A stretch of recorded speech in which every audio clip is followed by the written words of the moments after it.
तो राम राम दोस्तों, स्वागत है आपका अपने YouTube चैनल में। तो आज जो हम बात करने जा रहे हैं, बहुत ज़्यादा इंपॉर्टेंट वीडियो की बात करने जा रहे हैं, वो है कैंडल। कि कैंडल स्टिक जो होते हैं वो कैसे, हमें उससे क्या पता लगता है कि कैंडल से हमें क्या पता लगता है। देखो, आपको इतना तो क्लियर होगा कि कैंडल्स क्या होती हैं, कि अगर ग्रीन बनी है तो इसका मतलब वहाँ पे बायर्स होते हैं, मतलब कि वहां से वो ऊपर जाना चाह रहा है। अगर रेड बन रही है तो वो नीचे जाना चाह रहा है। इतना तो देखो आपको पता होगा, ठीक है। तो ये ग्रीन रेड का लोचा क्या है, आपको इस क्लियर करते हैं। ग्रीन रेड का होता क्या है, आपको ये बताएंगे कौन से जो कैंडल्स होते हैं। देखो, एक दो ही कैंडल ध्यान रखने होते हैं, बहुत सारे मार्केट में कैंडल्स पड़े हुए हैं, उनका कोई फायदा नहीं है, ठीक है। एक दो कैंडल को ध्यान रखना होता है कि उनको ही ऊपर ट्रेड करो। तो आपको एक दो कैंडल ऐसे अच्छे अच्छे बताऊंगा जहां से आप अगर उनको ट्रेड करोगे तो बहुत अच्छे आपके पास मूव मिल सकते हैं आपको, ठीक है। तो हम आज पूरा प्रॉपर कैंडल्स के बारे में बताएंगे, बेसिक से पूरा एडवांस तक। जितना भी कैंडल के बारे में मेरे को जितनी भी नॉलेज पता है, और बिल्कुल सफिशिएंट नॉलेज है, उतना ही पता होना चाहिए, उतना मैं बताने जा रहा हूं आपको। तो लास्ट तक बने रहो, लाइक शेयर सब्सक्राइब कर देना, लास्ट में करना, पहले वीडियो देख लो, अच्छे लगे तो कर देना, और जरूर करके जाना फिर, ठीक है। आज हम जो बात करने जा रहे हैं, आप देख सकते हैं, हम कैंडल्स के बारे में बात करने जा रहे हैं। सबसे पहले हम यहाँ पे ये लगा लेते हैं। देखो, आप सबसे पहली बात देखो, यहाँ पे देखो हर तरह की कैंडल्स बनी हुई है। यहाँ पे ये कैंडल है, ये बहुत सारी, एक बड़ी कैंडल है, छोटी कैंडल है, ये क्या होती है। देखो, ये चीज हम आप सबको क्लियर होगा कि बेसिकली ये सब क्या होता है। कि जहां पे ग्रीन बनता है तो ग्रीन मतलब ऊपर जाना, रेड मतलब नीचे आना। तो ये सब आपको तो क्लियर होगा कि ग्रीन मतलब ऊपर जाना, रेड मतलब नीचे आना। लेकिन इससे हम ट्रेड कैसे लें, कि हमें कब पता लगेगा यहाँ ग्रीन बनने वाली, कब पता लगेगा यहाँ पर रेड बनने वाली है। ऊपर से नीचे जाएगा तभी तो आप ट्रेड ले पाओगे ना। तो यही चीज मैं क्लियर करने जा रहा हूँ। सबसे पहले हम ना एक चीज क्लियर करते हैं। मान लो एक कैंडल है, ठीक है। तो नहीं, सबसे पहले जो ये कैंडल है ना, जो ये पार्ट्स है जिसपे ये ऐसे ऐसे ये पूरा भरा भरा पार्ट है, और एक ये लाइनें होती हैं कैंडल की, हमेशा ना एक लाइनें होती हैं। तो ये दो चीजें होती है बेसिकली जो हमें ध्यान रखनी होती है। तो सबसे पहली बात ध्यान रखना कि जो कैंडल में ना, जो ये वाला पार्ट होता है, मोटा मोटा सा पार्ट होता है, जो भरा भरा पार्ट होता है, चाहे रेड कलर का हो चाहे ग्रीन कलर का हो, लेकिन जो ये भरा भरा पार्ट होता है इसे कहते हैं बॉडी। और जो ये पार्ट होती है, लाइनें होती है ना, उसे कहते हैं विक, ठीक है। समझ जाना, अगर कभी भी कोई विक की बात करे ना आपसे, विक की बात करे तो इसका मतलब वो है कि वो क्या कर रहा है, वो लाइनों की बात कर रहा है। और अगर बॉडी बात कर रहा है, मतलब जो कैंडल है ना, उसके जो बीच में भरा हुआ पार्ट है, चाहे लाल कलर का है चाहे हरे रंग का है, रेड हो या ग्रीन हो, बॉडी कोई दिक्कत नहीं है, लेकिन उसे बॉडी कहा जाता है, ठीक है। इतना ध्यान रखो। आगे मैं इसको बताता हूँ कि इसके पीछे क्या फायदा होता है, और आपको ना प्राइस एक्शन भी इसी के अंदर क्लियर होता जाएगा। आपने सुना होगा, अगर आप ट्रेडिंग कर रहे हो ना, तो बहुत लोग कहते हैं प्राइस एक्शन सीखो, प्राइस एक्शन सीखो। तो प्राइस एक्शन भी इसी के अंदर आपको क्लियर करता हूँ कि कैंडल के साथ प्राइस एक्शन का कैसे लोचा क्या है, मतलब कैसे समझ आता है प्राइस एक्शन और कैंडल का क्या एक दूसरे के साथ रिलेशन क्या है, तो वो भी इसमें क्लियर होगा। तो ध्यान से देखो आप। तो सबसे पहली बात हम ये कर रहे थे कि यहाँ पे ये चीज हमें पता लगी कि हम यहाँ पे क्या होता है, ये एक बॉडी होती है, एक वीक होता है। तो अब मान लो आपको, मैं यहाँ पे हम जूम करते हैं, एक मिनट, आपको एक कैंडल दिखाते हैं, ठीक है। जैसे ये यहाँ पे कैंडल है, ये वाली कैंडल है, हम पेंसिल ले लेते हैं। तो यहाँ पे आप देख रहे हो कि ये कैंडल है एक, ठीक है। इसमें आप देख रहे हो कि कैंडल की जो बॉडी है ना, वो तो यहाँ तक है, लेकिन और विक यहाँ पे ऊपर वाली विक नहीं है। तो जो इस तरह की कैंडल होती है ना, जो बेसिकली इस तरह की कैंडल होती है, बहुत ज़्यादा इंपॉर्टेंट कैंडल होती है। देखो यहाँ पे दो बनी हुई है एक तरह से, इस तरह की कैंडल, ये बहुत ज़्यादा इंपॉर्टेंट कैंडल्स होती हैं। इससे कहते हैं हैमर कैंडल। तो ये ना हैमर कैंडल जो होता है ना, ये ना ज़्यादातर या तो बुलिश बिहेवियर को शो कर रही होती है। बुलिश मतलब ऊपर जाने बिहेवियर को। अगर मैं बेरिश की बात कर रहा हूँ मतलब नीचे जाना, बुलिश की बात कर रहा हूँ मतलब ऊपर जाना, ठीक है। याद रखना है टर्म, ठीक है। अगर हम बुल की बात करें, बुल मतलब ऊपर, हरा। तो अब जैसे अब यहाँ पे क्या है, जैसे कैंडल बनी, अभी कैंडल जो है, ये इस कैंडल को कहते हैं हैमर कैंडल, ठीक है। क्या कहते हैं इसे, हैमर कैंडल। मैं यहाँ पे फोटो आ रही होगी आपके सामने, देखो, इसे कहते हैं हैमर कैंडल। तो हैमर कैंडल का देखो क्या होता है कि हैमर कैंडल में ना ऊपर कोई वीक नहीं होती, नीचे वीक वीक होती है। और कुछ कुछ में ये भी होता है कि ऊपर हल्की हल्की वीक होती है, बहुत नॉर्मल सी वीक होती है, उसे भी हैमर कैंडल कह देते हैं। जैसे देखो यहाँ पे देख रहे हो क्या, कि वाली जो कैंडल है, इसमें देखो नीचे वीक है, ऊपर बहुत हल्की सी है, इसे भी हैमर कैंडल में हम कंसीडर कर सकते हैं, ठीक है। तो ये हैमर कैंडल होती है, बहुत ज्यादा इंपॉर्टेंट कैंडल होती है। तो हम इसी के बारे में बात करते हैं। तो सबसे पहले देखो क्या होता है कि हैमर कैंडल जब भी स्पॉट पे बनती है, तो ज्यादातर वो 80% चांस क्या शो करती है कि ना, वो वहां से अगर स्पोर्ट पे बनी है, स्पोर्ट, मैंने अगर आपको पता हो, मेरी पिछली वीडियो में मैंने बताया था स्पोर्ट क्या होता है, रेजिस्टेंस क्या होता है। स्पोर्ट वो लेवल होता है जहां से बायर उस मार्केट को ऊपर ले जाने की कोशिश कर रहे हैं। और इन केस अगर वहां पे स्पोर्ट पे अगर बन जाए हैमर कैंडल, तो वहां पे ना मतलब 70% चांस समझ लो, 70 to 80% चांस समझ लो कि वहां से बुलिश मोमेंटम आने के चांस बहुत है, ठीक है। बहुत ज्यादा चांस है। मैं ज्यादातर जो कैंडल पे ट्रेड करता हूँ, ज्यादातर हैमर कैंडल बहुत ज्यादा ट्रेड करता हूँ मैं। हैमर कैंडल पे एक होता है इन्वर्टेड हैमर कह लो, या आप कह लो शूटिंग स्टार। शूटिंग स्टार जैसे जैसे ये वाला कैंडल है, उल्टा हैमर। उल्टे हैमर, ये नाम ही रखे उल्टे सीधे, एक बार जब पता लगने लग जाएगा ना, तो शूटिंग स्टार, ये फलाना ढमकाना जो कैंडल के नाम है, सब क्लियर होते जाएंगे खुद ही। नाम से कुछ याद रखने की जरूरत है, सिंपल से याद रखो। उल्टा हैमर शूटिंग स्टार को कहते हैं, सीधा हैमर अपना सिंपल हैमर को कहते हैं जो है इसे, ठीक है। अभी हैमर का हथौड़े की तरफ दिख रहा है तब इसे हैमर कहा जाता है। अब जैसे ये मैं इन्हीं के ऊपर एक जैसी इस कैंडल की तरह पे, एक इस कैंडल की तरह पे, और जैसी बड़ी बड़ी सी जो कैंडल होती हैं, ये टोटल जो बड़ी बड़ी कैंडल होती है ना, ये हाई दिखाती हैं कि यहाँ से या तो बहुत ज़्यादा बड़ा बुलिश मोमेंटम आने वाला है या बहुत बड़ा बेरिश मोमेंटम आने वाला है। अभी बताया बुलिश बेरिश क्या होता है, बुलिश मतलब ऊपर, बेरिश मतलब नीचे जाने के लिए, ठीक है। तो अब यहाँ पे हम बात करते हैं, अब जैसे कि क्या हम यहाँ पे देखिए कि यहाँ पे भी सेम ऐसे हुआ कि हैमर बनाया, मार्केट यहाँ से ऊपर भाग गई, ठीक है। यहाँ पे देखा शूटिंग स्टार बनाया तो यहाँ पे नीचे आ गई। अब देखो यहाँ भी कोई लोग करेंगे यार भैया यहाँ तो हैमर बना रहा है, शूटिंग स्टार नहीं बना रहा, लेकिन ध्यान रखो ये एज अ स्पोर्ट काम कर रहा है, यहाँ स्पोर्ट नहीं एज अ रेजिस्टेंस काम कर रहा है।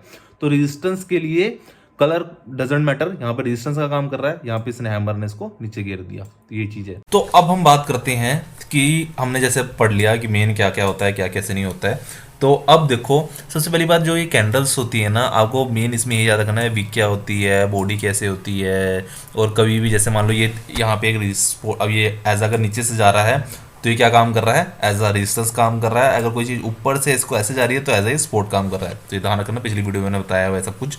तो अब मान लो कोई कैंडल है, ठीक है, उसने क्या करा, यहाँ पे ना बहुत बढ़िया नीचे से ऊपर आई, लेकिन यहाँ पे आगे रुक गई और उसकी विक यहाँ पे है। तो हमेशा याद रखना कि कभी भी कोई भी ब्रेकआउट होता है ना, तो उसको ये विक के साथ ना मेजर किया करो उसको। अगर कोई भी टाइम फ्रेम में यूज़ करो, अगर 15 मिनट बेसिकली स्टॉक के अंदर आप 15 मिनट यूज़ करो, ठीक है, और अपना इंडेक्स के अंदर 5 मिनट का टाइम फ्रेम बेस्ट होता है, ठीक है, याद रखना। और स्टॉक के अंदर 15 मिनट और 1 घंटा 1 आवर का, तो ये अच्छा होता है टाइम फ्रेम, इस पर देखना चाहिए। तो अब देखो मैंने बताया क्या कि मान लो कि यहाँ पे एक स्पोर्ट बना हुआ है और यहाँ रेजिस्टेंस बना हुआ है, नीचे से अगर आ रहा है तो रेजिस्टेंस है, ऊपर से एज अ स्पोर्ट है। अगर मान लो ये नीचे से ऊपर जाने की कोशिश करेगा, यहाँ से जैसे ये कैंडल है, इनमें से हटाते हैं 1 मिनट, तो हम हटा दिया हमने। तो यहाँ पे जैसे बात करी हमने कि यहाँ पे कैंडल है और कैंडल ने ब्रेकआउट करने की कोशिश करी, लेकिन यहाँ पे बना दिया विक। तो विक को कभी भी कंसीडर नहीं करा जाता ब्रेकआउट में, क्योंकि विक जो होता है वो प्रेशर को शो करता है। मान लो कि कोई चीज ऊपर से ऊपर जा रही है, ठीक है, ऊपर से अब ऊपर जाने की कोशिश तो उसने करी, ठीक है, लेकिन उसने क्या हुआ, वहां से वो किसी ने ऊपर से धक्का मारा, नीचे उसको ऊपर से धक्का मारने की कोशिश करी नीचे जाने के लिए, वो तो बेचारी ऊपर जाने की कोशिश करती, किसी ने धक्का मारने की कोशिश करी। तो इस टाइम क्या हो रहा है, लड़ाई चल रही है, यहाँ से बायर ऊपर ले जाने की कोशिश कर रहा है, सेलर उसको नीचे ले जाने की कोशिश कर रहा है। तो उसी का जो कंसीडर होता है वो वीक होती है, कि मतलब कि अगर मान लो ऐसे बनी है कैंडल, तो यहाँ का मतलब ये है कि यहाँ से बायर ने अपने आप को दम दिखाया, बायर ने ऊपर ले जाने की कोशिश कर रहा है बायर, लेकिन यहाँ से सेलर उठ के आए, उन्होंने धक्का मारा ऊपर से नीचे की तरफ, यहाँ हम ऊपर नहीं जाने देंगे। तो यहाँ पे क्या बना दी, उस बॉडी, वो पूरी बॉडी उन्हें बनाने नहीं दी, और यहाँ पे उसने क्या दिखा दिया, प्रेशर दिखा दिया, सेलिंग प्रेशर दिखा दिया। जो विक शो क्या कर रही है, सेलिंग प्रेशर। तो इसी के ऊपर सारा जो कैंडल बनती है ना, वो दोनों की लड़ाई के बीच में बनती है। बायर सेलर एक दूसरे लड़ रहे हैं तो कैंडल्स बनना शुरू होती हैं। जब अब मान लो कि बायर जीत जाते हैं, अब जैसे यहाँ पे है, अब इस वाली कैंडल को ध्यान देखना, आप बात मेरे ध्यान सुना, मेरी जो कहानी बता रहा हूँ ना, इसी से आपको प्राइस एक्शन भी क्लियर हो जाएगा, कैंडल स्टिक भी क्लियर हो जाएगा, सब कुछ क्लियर इसी से हो जाएगा। तो ये मेरी कहानी है ना, बिल्कुल दिमाग में ठूस लो इस चीज़ को, बहुत अच्छी कहानी बताने जा रहा हूँ, ध्यान सुनो। अब जैसे यहाँ पे क्या हुआ, ये बनी ग्रीन कैंडल, ठीक है। अब इसमें क्या हुआ, लड़ाई चल रही है। सबसे पहले क्या हुआ, यहाँ पे एज आ भैया कैंडल बनी, हैमर कैंडल बनी, शूटिंग स्टार कह लो, जो मर्जी कह लो, हैमर कैंडल बनी, उसे टाके से नीचे लिए। आप देख रहे हो कि भैया यहाँ पे कैंडल तो बना दी, अब देखो अब एक तरह से यहाँ पे हैमर कैंडल भी बनाई है इसने, ऊपर ले जाने के चांस भी है, शूटिंग स्टार भी कह सकते हो, हैमर भी कह सकते हो। अब देखा कि यहाँ पे बड़ी तेज नीचे लेकर आए, बहुत तेज इसको नीचे लेकर आए, गिराने की कोशिश करी उन्होंने नीचे, लेकिन गिर नहीं पाया। साथ साथ इन्हें क्या करा, सब भाई सेलर प्रेशर तो दिख रहा था बहुत, तो सेलर ने नीचे लाने की कोशिश करी, लेकिन साथ साथ बायर आए बहुत सारे, बायर ने इनसे लड़ाई करके एक ग्रीन कैंडल बना दी। सेलर से लड़े, ग्रीन कैंडल बना ली अपनी, कि भैया हम तो जीत गए, उन्होंने बायर जीते, बायर ने कैंडल बना दी ग्रीन। अब पता कैसे लगा कि अब इसमें एंट्री कैसे करेंगे। अब एंट्री ऐसे तो छलांग नहीं मार देंगे, क्या पता अगर दोबारा सेलर बहुत सारे आ जाए एकदम छलांग मार जाए। तो ना इसी के लिए ना एक चीज़ होती है, कभी भी किसी भी कैंडल एंट्री करनी है, जैसे यहाँ पे इन्होंने प्रेशर पाया, इस वाली कैंडल के अंदर सेलर का प्रेशर था, इस कैंडल के अंदर आया बायर का प्रेशर, जो ग्रीन वाली कैंडल है उसमें बायर का प्रेशर। तो एंट्री कब लेनी है, जब जो सेलर वाली कैंडल थी ना, जब उसका हाई टूट जाए, हाई टूट गया, मतलब हाई ने अब दूसरी जो ये बड़ी वाली कैंडल है इसने यहाँ से इसको तोड़ दिया। अब तोड़ दिया मतलब कि यहाँ पे अब दिख रहा है कि भैया सेलर तो कम हो रहे हैं, सेलर डरने लग गए कि भैया मार्केट ऊपर जाने की कोशिश कर रही है, बायर हावी हो रहे हैं। तो चुपचाप उसी टाइम अपना क्या करा, यहाँ पे इसी के जैसे इसका हाई तोड़ा, वही एंट्री ली, और जो सेलर वाली कैंडल था उसके नीचे का वहाँ पे स्टॉप लॉस लिया और अपना एंट्री कर लिया, तो आपके पास देख सकते हो कितना बढ़िया मूव मिल गया ऊपर का। तो यही कहानी होती है बायर सेलर की कैंडल के ऊपर।